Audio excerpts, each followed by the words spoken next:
Dover, authorized pursuant to NJSA 4862-1. The public notice of this meeting has been given as required by the Open Public Meetings Law. The notice of this meeting was posted in accordance with the Open Public Meetings Law in one public place reserved for the posting of ordinances and official notices of the town of Dover, namely the bulletin board next to the clerk's office. In addition, a copy of said notice was forwarded to the Star Ledger and Daily Record on Wednesday, January 9th, 2019, and published in both publications on Saturday, January 12th, 2019. A copy of said notice is on file with the municipal clerk. Thank you, Jen. Okay, so tonight we have an ordinance on the agenda updating our fire ordinance. As you could say, some of the people are here, members of our fire department. The ordinance that we currently have refers to the department as volunteer, really doesn't speak to the career side of the fire department or established structure in the fire department. And so the new ordinance will be the Dover Fire Department consistent with Title 48:14-7. And tonight we have two members of our career division here to do a presentation to this board and to the public explaining why the fire department is asking to change our current ordinance. And so at this time we're going to ask George Lander and Jonathan Press to come up, please, and present what you have to this board. Thank you, Mr. Mayor. Good evening, everybody. Good evening. I'm George. This is John Press. Tonight we've been asked to come and stand in front of you and talk about the proposed ordinance and the department as a lot of unknowns regarding this ordinance, regarding the department as a whole. So we're going to talk about the history of the department, the current proposed ordinance. We're going to go over the response requirements for a fire department. We're going to talk about the response data and trends of our department here in town. So we're going to start with provide a history of the department. We're going to do the ordinance, document what already exists, and it was rewritten at the recommendation of a consulting firm with legal review and approval, right? We're going to review the applicable state and federal standards. NFPA 1710 is the standard that governs combination or career fire departments. State of New Jersey has several requirements to be a structural or interior firefighter, a firefighter that wears an air pack and goes inside and fights the fire. Excuse me, the public can't hear what's going on. No. The public meeting, you have to move into a larger location. I'm going to ask you not to speak from the back, please. Use the microphone. I'd like to continue. We're going to convey the importance of ensuring that qualified firefighters are available to respond. So our objective is also to objectively and impartially display and review the firefighter response data in the town of Dover for the past 3 years. We're going to review the manpower needs of the department, the organizational structure of the department, and the need for continued improvement. So a brief history. The department here has been a combination fire department for well over 100 years. So there have been both volunteers and paid employees of the municipality for over 100 years. Right? We were organized in 1874. Back then we used horses, pulling wagons. There was one driver employed to care for the horses and drive them to the fire hall. In 1913 we got our first motorized apparatus. In the 20s we motorized the entire fleet. After World War II we expanded the force to 5 drivers, and we hovered around 5 drivers for most of the 20th century, sorry. In 2014, we hired our 6th firefighter. 15, we hired me, our 7th firefighter. 10 firefighters were employed in 2018, and 14 firefighters in 2019. And we recently received a SAFER grant to bring the department staffing level to 18 career firefighters. So what that means, we've transitioned from a volunteer department supported by career firefighters to a career department supported by volunteer firefighters. Let's talk about the ordinance, the current ordinance and the proposed ordinance.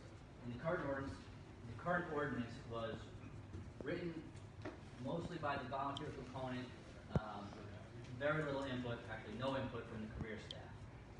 Right? What that ordinance does is identify the department as a volunteer fire department. It does not reference the career firefighter with very little exception. And it goes over the requirements for membership as a volunteer, requirements to be an officer in the volunteer fire department.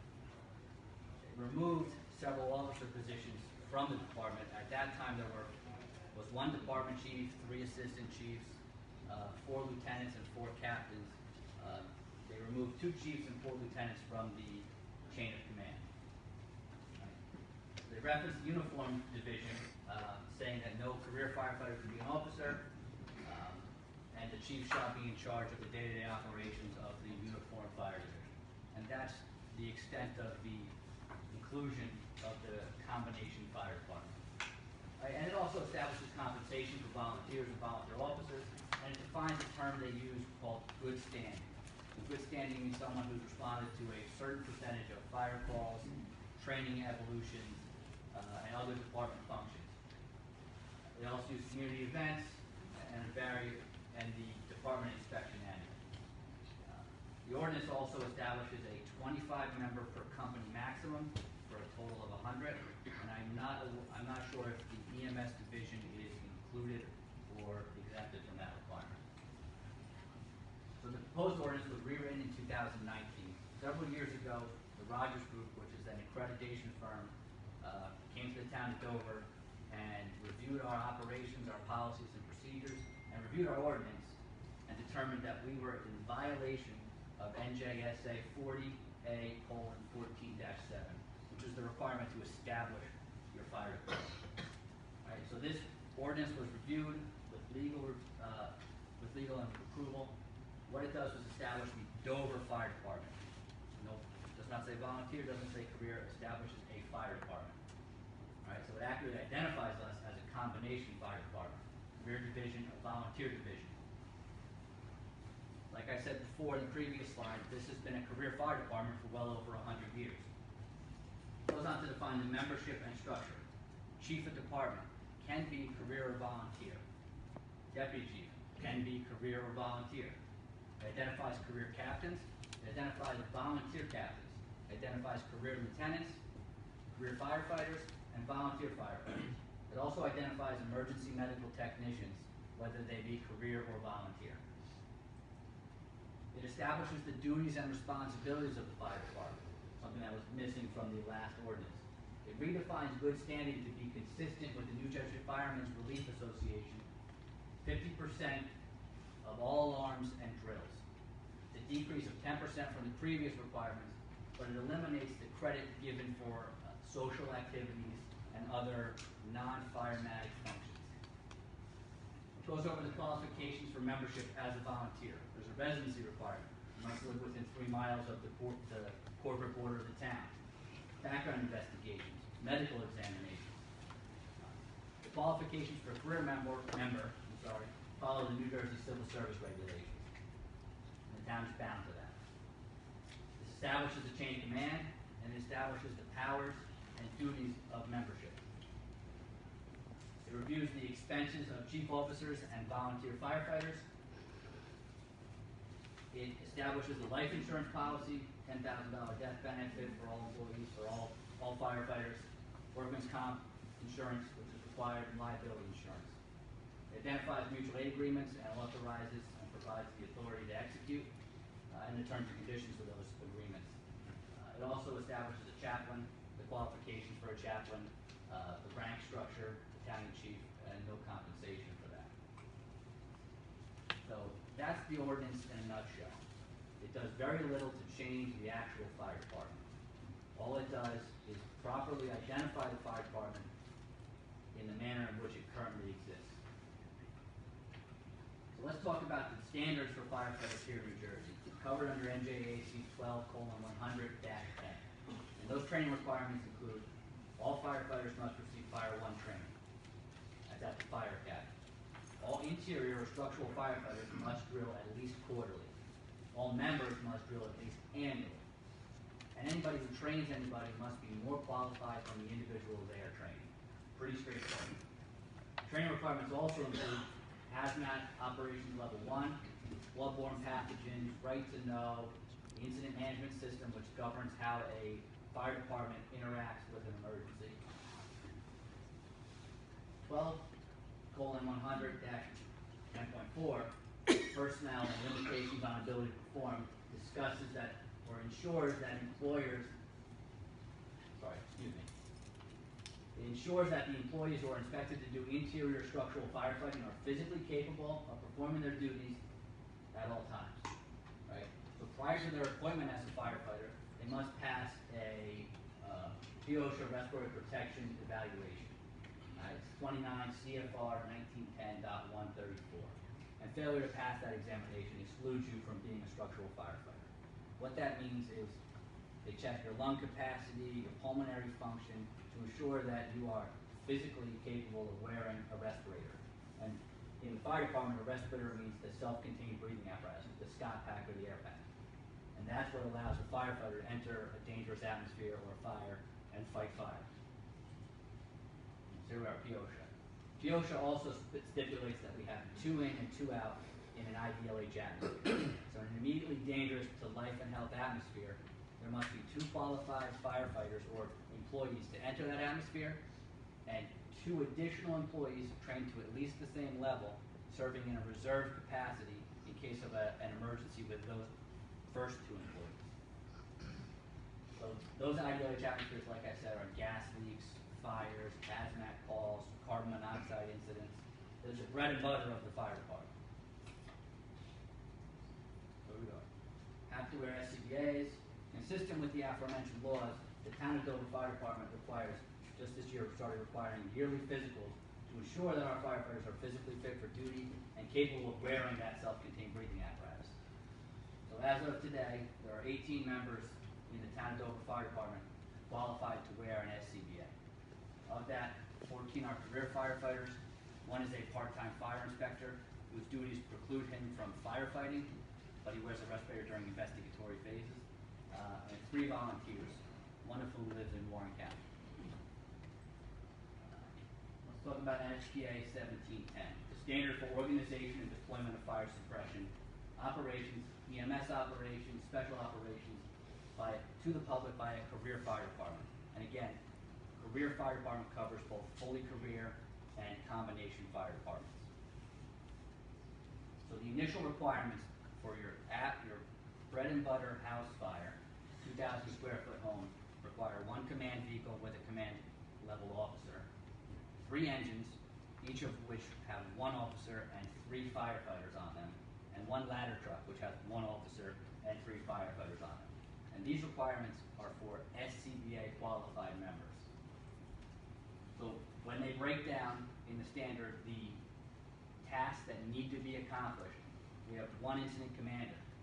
We have 3 men on the first hose line, 3 additional men on the backup hose line. We have a pump operator to ensure water gets out of those hoses. We have a victim rescue team of 2 firefighters, a ventilation team of 2 firefighters, a ladder operator, and that initial 2 in, 2 out set of employees to ensure safety. That's 15 firefighters required initially for a house fire. 1710 also dictates our response time. So for a medical call, which we provide here in the Town of Dover as part of the fire department, we need to be on the truck and out the door in less than 60 seconds. And we need to get there in another 240 seconds. For a fire call, they give us an extra 20 seconds to put our turnout gear on. But we still have to be out the door in less than 80 seconds. They also require that first piece have 1 officer and 3 firefighters. Still give us 240 seconds to get to the emergency, but what they allow is for that first apparatus to get there within 240 seconds. And the remainder of what's required, the 15 qualified SCBA firefighters, to arrive in less than 480 seconds. So recently we've been lucky to be awarded SAFER grants. We've had, in recent history, a total of 3, 1 firefighter in 2013, 4 firefighters in 2017, and 4 firefighters again in 2018. The SAFER grant is staffing for adequate fire and emergency response. It's created to provide funding directly to fire departments or volunteer organizations that provide firefighting to maintain or increase staffing levels of frontline firefighters. The goal is to enhance the local fire department's capabilities of responding to an emergency. They're administered and awarded by the federal government through FEMA, and the grant applications must include accurate, truthful, clear, and convincing data to justify the aid being requested. boards consider how much improvement the monies, the manpower, would make to the department, or if it would allow that department to meet one of the NFPA's standards. So in 2017, we were awarded a grant for 4 full-time firefighters. Took effect in 2018. It was awarded in the grant paperwork process due to the decline of available firefighters. In 2017, the Insurance Services Office reviewed our response data and found an average of 1.5 on-duty responders to your emergency in town, and an average of 3.69 to a larger scale incident, a greater emergency. So less than 4 firefighters to a fire in town. The federal committee, the chief of department, the finance department, and town administration discussed and agreed that the department needed to be increased staffing and accepted the awards. In 2018, we received a grant that takes effect next year. I mistyped that. Takes effect in 2020. We awarded funds to employ 4 full-time firefighters, and the award was given in an attempt to meet the POS required 2 in, 2 out standard. That would bring our on-duty staff to 4 firefighters per shift, 1 officer and 3 firefighters.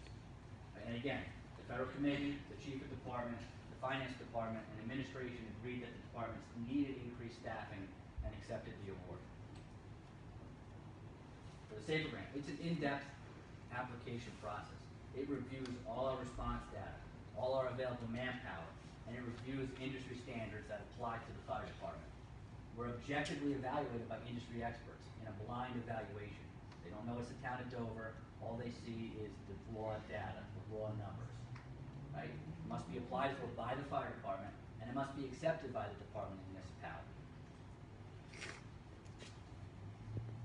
We're going to review the response percentages for the last 3 years, 2017, 18, and up until November 17th of 2019.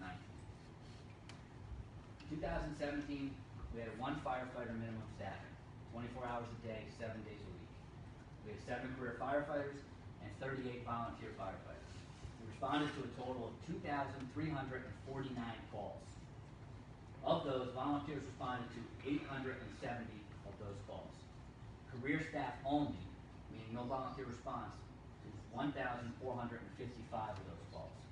And 24 of those calls, the department was unable to handle and had to ask for help from either St. Clair's, Picatinny Arsenal, Rockaway, Randolph. We had to ask for help. So in 2017, 1 firefighter responded to more than 10%, 2 firefighters responded to greater than 5%, 6 between 2.5 and 4.75%, 5 between 1.5 and 2%, and 24 with less than 1% response. Volunteers in 2017 responded to 37% of the calls for service. If we exclude EMS, they responded to 46% of the calls for service. 2018, we still have 1 firefighter minimum staffing. We now employ 10 career firefighters. We had 29 volunteer firefighters, a total of 2,525 calls for service. Volunteers responded to 469 of those calls. The Rear Department only responded to 2,023 calls, and mutual aid handled 33 other calls the department was unable to handle. We had 1 firefighter respond to more than 5% of the calls. We had 6 firefighters responded to 1 and 5% of calls, and 22 firefighters responded to less than 1% of the calls.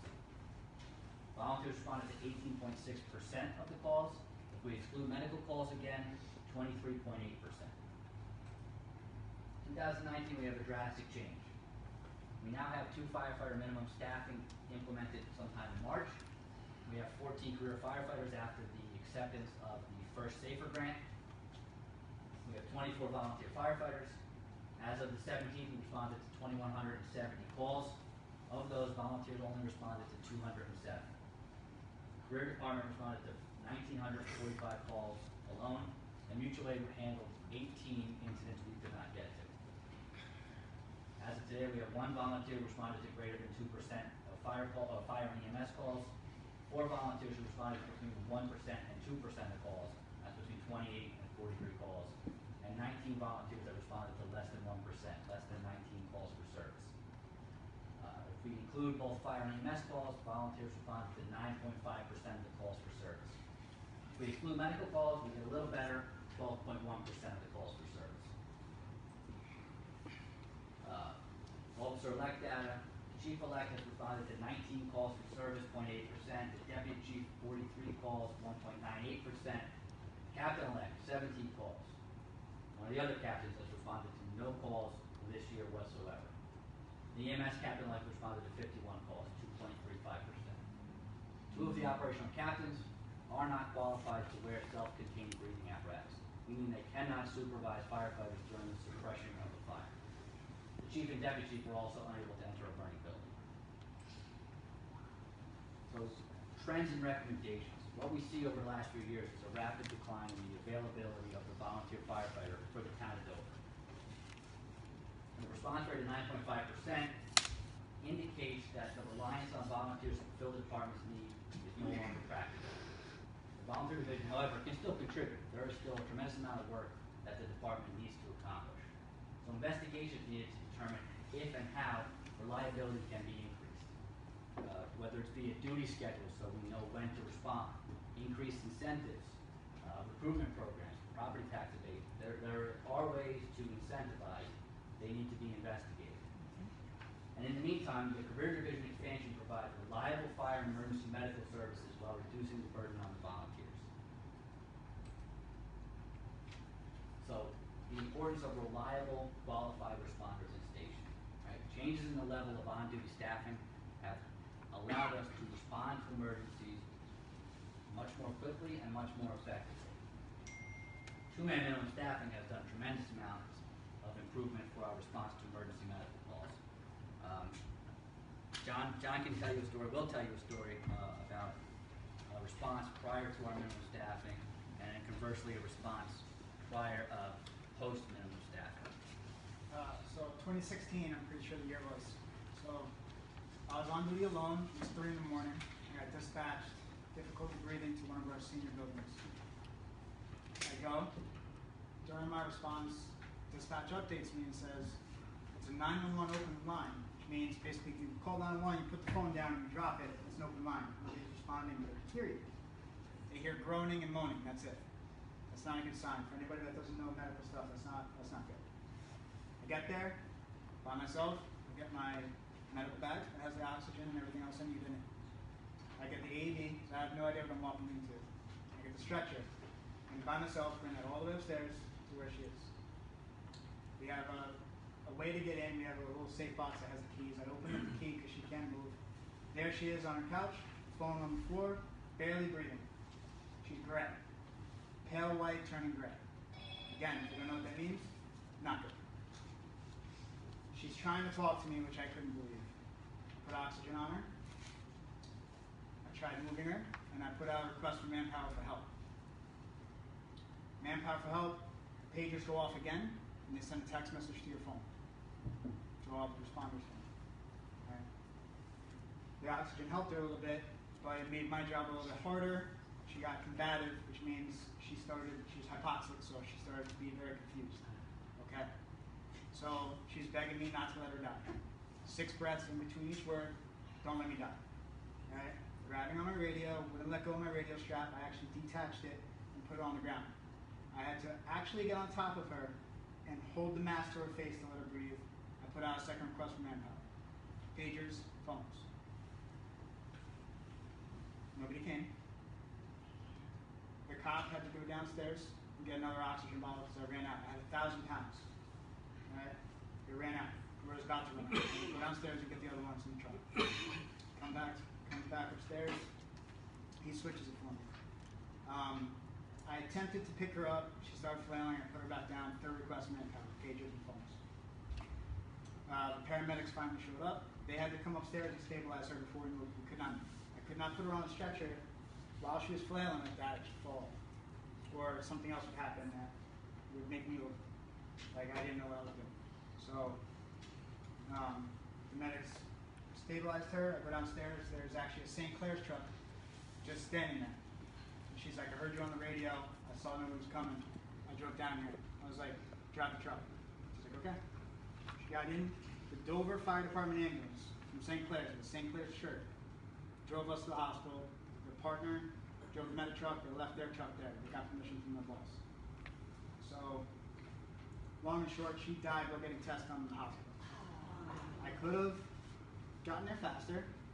I have no idea what was wrong with her. I'm not saying, I don't know what time would have done. I'm pretty sure that would have helped a lot.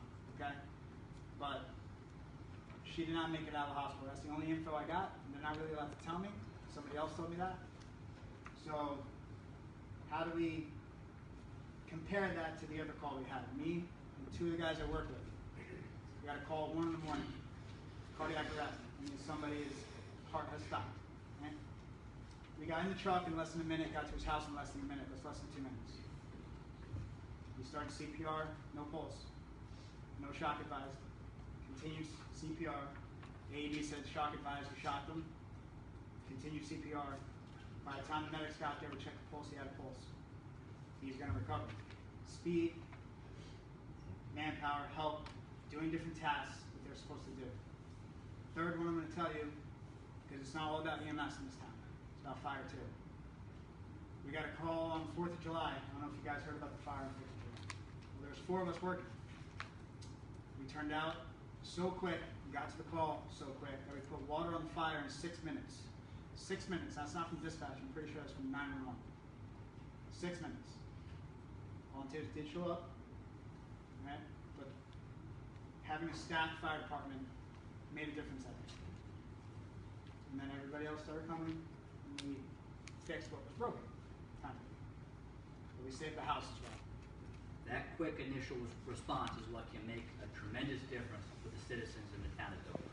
And that's what we're trying to convey to you, is that manpower is important, reliability is important, and the speed and efficiency with which we provide service is important. So full shift strength would be 1 officer and 3 firefighters. That's currently with the current staffing, with the additional 4 firefighters that will be hired hopefully by the end of this year for a start date next year.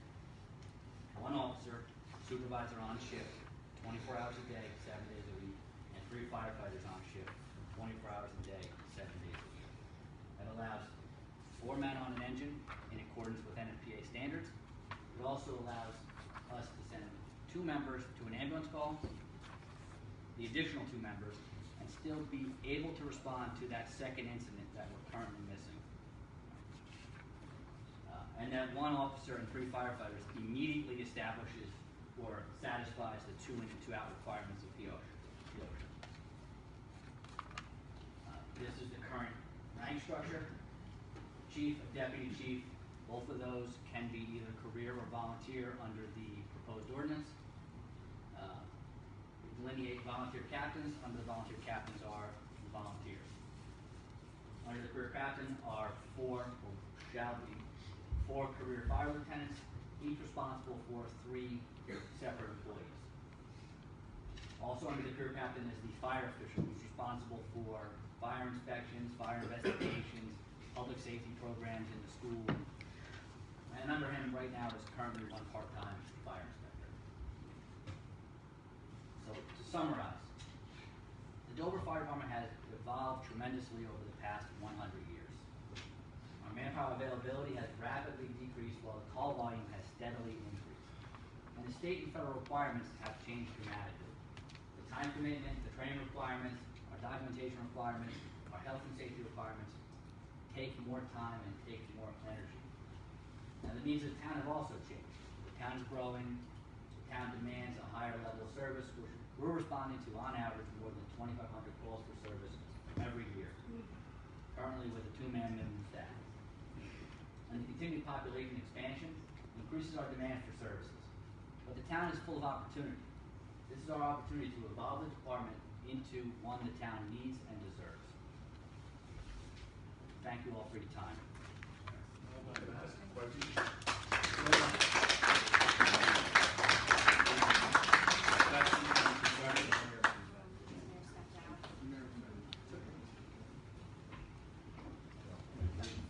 Any questions, any concerns from the board? Anything I need to? I just wanted to say a couple things for you guys. So,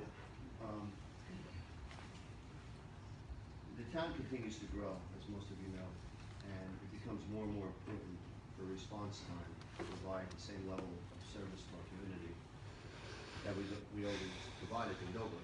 And so, it's a matter of life and death.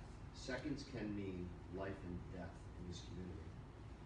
And I know there's a big turnout here tonight for different reasons, but one is the change here in the Dover Fire Department.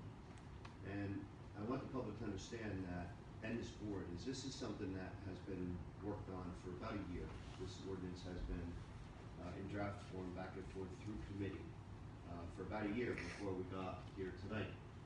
And so, Cindy, you chair the fire department, and I'm sure you recall, I think it was back in last February and March, when the fire department came to us and asked us to address their concerns that they're addressing to you here tonight. And so, as the department continues to grow from 6 to 18 firemen, there has to be structure. There has to be some type of chain of command in that department. George, you did an excellent job in laying out your structure here and your recommendation. And so, knowing that and understanding that, it makes total sense to adopt this ordinance. I think that it can only benefit the fire department, volunteer and career alike, and it will definitely help provide better service to our community. So, I want to thank you for your efforts in putting all this together. I want to thank our public safety director, Dan DeGroot. Dan, you did a lot of work on this ordinance for the last year in research and worked on the safer grants to get all the new firemen that we currently have paid for by our federal government. Obviously, when the safer grant runs out, the town of Dover will have to pick up the expense, but we can never provide enough safety to our community. So I want to thank you guys, and I appreciate everything you did to get Thank you all for the opportunity. Thank you all for listening. I Thank appreciate you. it. I'm done, thank you. Thank you. Okay.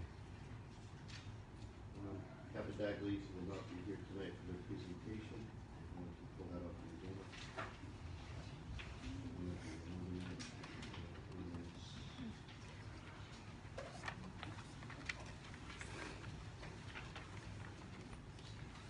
Okay, we have municipal correspondence, questions or comments from this board?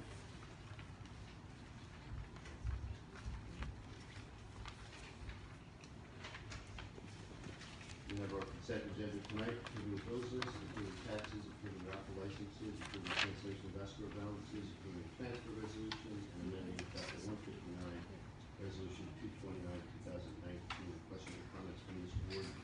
Mayor, I'd like- Consent agenda. I'm sorry, Mayor, I'd like to remove the bills list for separately.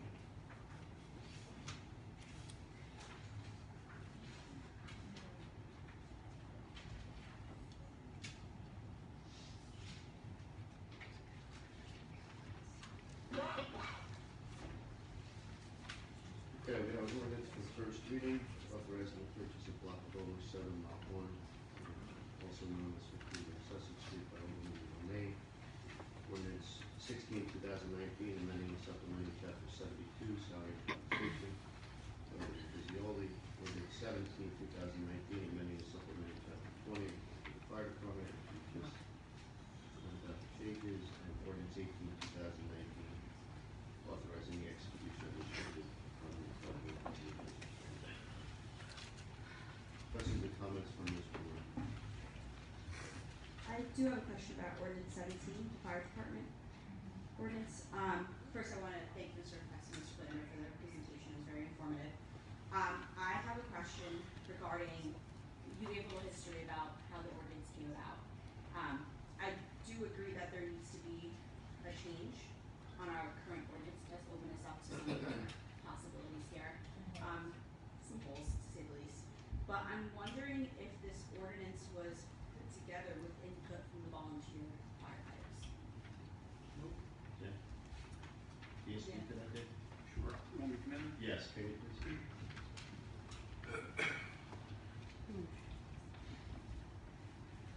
Yes, the ordinance, we met with the volunteer department earlier this year.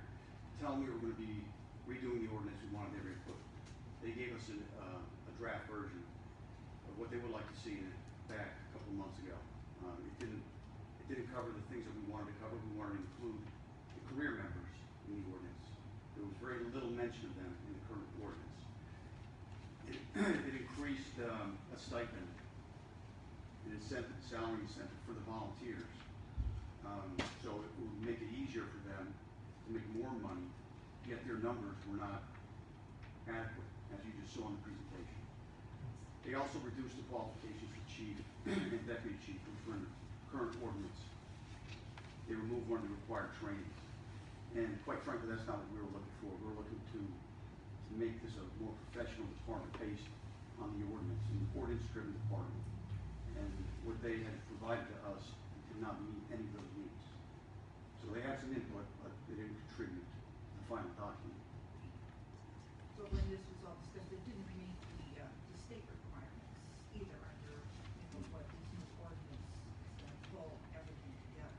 I don't think the intent is to remove the volunteer department, it's to strengthen and everybody work together, and that's what we would all love to see happen. We do have a paid staff, we do have a volunteer staff, and we understand that the volunteer staff has dwindled over the years. It's very difficult to get individuals to come onto a fire department, to go through the aggressive training and the certification, and then to continuously receive the necessary training, continue, such as with the respirators and everything else that's required. Volunteerism hits a low with the jobs and the way people have to work nowadays. It's just not out there, and it's something that, would we love to see us have 100 people in the volunteer fire department again? I think those were the days, and unfortunately. What is the number of active volunteers currently, Ted, you know? Well, it depends on what you mean by active. That can actually come out and fight fires or go on EMS calls. Well, for firefighters, there's 3 who are qualified. One of them moved out of town a couple of years ago. That are qualified to think about it? Yes, in the volunteer ranks. They meet the standards. For the state statute. Correct. There's only 2 that reside in town. On the other hand, in the career side, everyone certified and qualified. But the volunteers are still needed to assist at fire. Absolutely. To do other jobs. Absolutely. But Yeah, there's yeah. a limited number that are available to go into a burning building or, do some of the rescue and things that you need to have done. That's correct. Yeah. I want to clarify and emphasize that this new ordinance in no way diminishes the volunteer department. It doesn't remove them. It doesn't take away any authority on the department. It simply includes the career division. Now, it recognizes them. It acknowledges their existence. They've been around a long time, yet they're not covered in the ordinance. The ordinance is drafted, it's entitled Volunteer Fire Department. It's not a volunteer fire department. That's covered under one state statute. The other state statute that covers part paid department, which is what ours is, it's part paid, part volunteer. That statute was not being followed with our current ordinance. We had to change it. And other communities that have a paid and a volunteer combined, they follow a similar type of. Their ordinance is very clear on the structure of their departments, yes. Okay, so like Morris Township, Morristown, some of the other larger towns in our area. That's correct. We have been deficient. So we wanted to make sure that we finish this thing up. I do have a couple of follow-up questions, I apologize. So, this ordinance that we are presenting, you're saying that the volunteers saw this ordinance, they worked together with you and the career staff to create this ordinance? Not that particular ordinance, no. No, we finished it with the Rogers Group and the legal input as to what it needs to be. Because like I said earlier, the proposed ordinance that the volunteers gave us was insufficient, to say the least. And it would have obligated the town to provide about 400% more salary incentive to the volunteer for doing less. I'm quite offended by what they proposed. And we don't have the time to continue on with this thing, we have to finish it. And I can understand if their proposed ordinance didn't come up to snuff, but I'm concerned about this particular ordinance that we're going on tonight that affects that. They never saw this prior to it coming back. They never had any input. They had an opportunity to put on, but they did not want to recognize the career division. at this, I'm asking about this particular ordinance, you asked both the paid division representative and. Just for the public's information, could you please not talk from the public section? Allow the courtesy of the person at the microphone and this board to speak, please. Thank you. You'll have an opportunity to speak. So what I'm asking for clarification is at no point during the drafting of this ordinance was a representative from the volunteer side and a representative from the career side brought together to look at this and say, hey, what do you think about this? Anything we can tweak, anything that is flat out not okay to you? Of course, we will never make everybody happy, that is a given, but did they have a chance to see this in offering? Not did they have a chance to Yes. submit their own ordinance? Yes, they had a chance. So they saw this. I gave them a draft copy of that ordinance and asked them to give me a draft copy of what they proposed. What they gave me was, again, totally insufficient. What I gave them was very similar to that. But they never saw the. Not the final draft, no. We just finished it up this past Friday. Yes. I have a question with the timing of this ordinance that we're trying to pass here tonight. It seems like we're rushing to get this done, tonight. And what would be the reason behind rushing to get this done? Well, if you recall, Alderman Blackman, we met, I believe it was in the spring, on an issue that was brought to your attention from the volunteer division about filling the deputy chief position that was vacant. And at the end of that meeting, we agreed that I was going to be putting together a proposal, including changing the ordinance so it reflects the structure, and we implement the structure of an organization structure reflecting this fire department. And we've been working on that all summer. And we had two different options. We were going to go one way if Mayor Dodd won the election. We were going to add a component in there. Yet we didn't want to do that and just have it undone.